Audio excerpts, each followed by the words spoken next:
Well, I'm down to the last of my Cohiba Club 20s. No better place to enjoy it than here. One of my favorite places that Ontario has to offer, Lake Huron.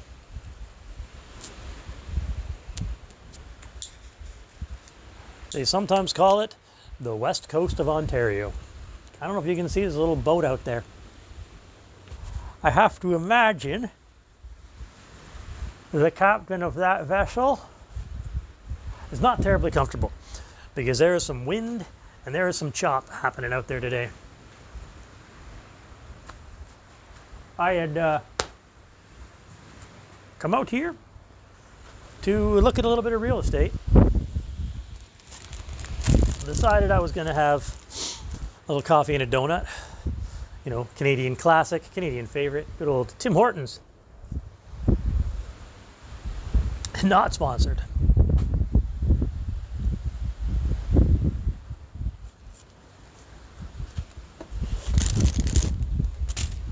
At this time of year out this way, there's like nobody around. The good thing about coming out here this time of year with nobody around is I don't feel weird setting up a camera and talking.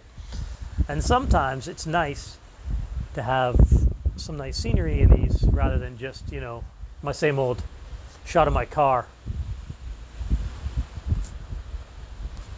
Oh, having a hard time keeping this bad boy lit, that's for sure. I got a lighter in here somewhere.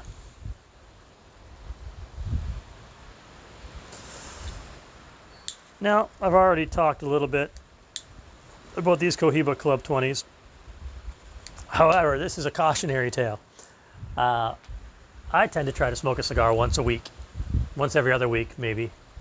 When the weather's better, a little more frequently. The thing about these little guys is I can light one up right after work and I can smoke it on the way home. But even that it's this tiny, for me, a small smoker, I'm still going to get maybe 10 minutes out of it, right? But with it being such an easy and quick smoke, it becomes very tempting to be a daily tobacco consumer. And that, in my opinion, is unhealthy. I know there's lots of people in the cigar community that do smoke cigars every day, and cigars are certainly have less of a health impact than cigarettes, but it's still not terribly healthy. Then again, the 1.5 liters of coffee I drink every day isn't healthy either, nor is a donut I'm about to consume. So I came out here looking at a bit of real estate, looking at a little condo. It's overlooking the water. It's beyond my my budget at the moment, beyond my price range at the moment. However, even though it is, and I'm not really in a position to buy, it's worth going out and taking a look at it. A few weeks back, I went to a Rolex authorized dealer, knowing that I can't really afford a Rolex. But I went in and I told the guy, you know, I can't really afford a Rolex and I'm just here to enjoy it. And I kind of expected a snooty attitude and the guy to be stuck up. And he was like, you know what, man, you got to set your goals and it's good to see it in real life and hold it in your hands before you decide to move forward with it. So it's funny, the more I encounter people that I would consider successful and that other people, the type of person that other people always say is like rich and stuck up and snooty, the more I encounter them, the more they're just like me and everyone else. This idea of a separation from the rich and the poor, you know, I know obviously there's a financial separation. Obviously, the rich can afford to live in certain areas and, you know, the poor can't. But in my experience, in terms of personalities, in terms of getting along, rich or poor, good people are good people. I do know a lot of people, especially because I'm, you know, blue collar working class, that, you know, they got a problem.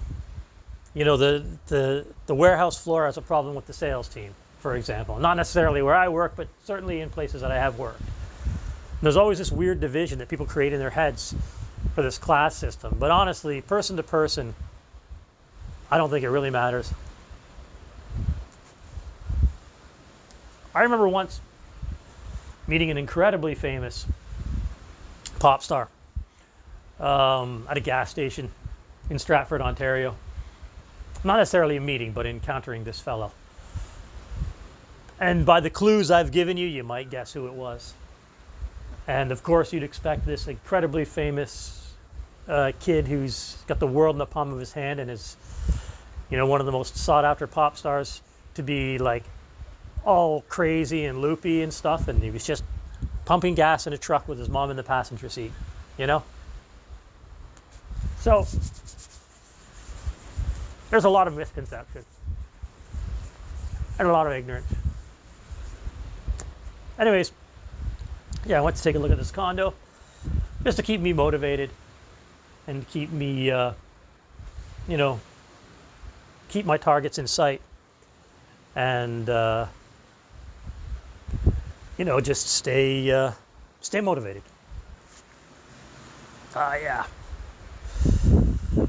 Good old double chocolate from the Canadian favorite, Tim Hortons.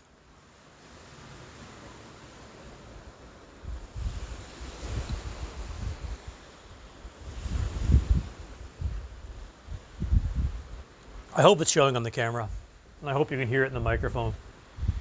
The winds are up, the temperature's down, the chop is high. The lake is alive and kicking. I like it. I like it a lot. Anyways, the last of my Cohiba Club 20s, they're done. And as much as I enjoyed them, I'm glad that they're gone because they were going to lead me up to a path of being a daily smoker, which isn't very great. And there's a lady about to walk by with her dog, and I don't want to, you know, violate her privacy by putting her on camera. So I'll take that as a sign and an opportunity to sign off and talk to you later. Cheers.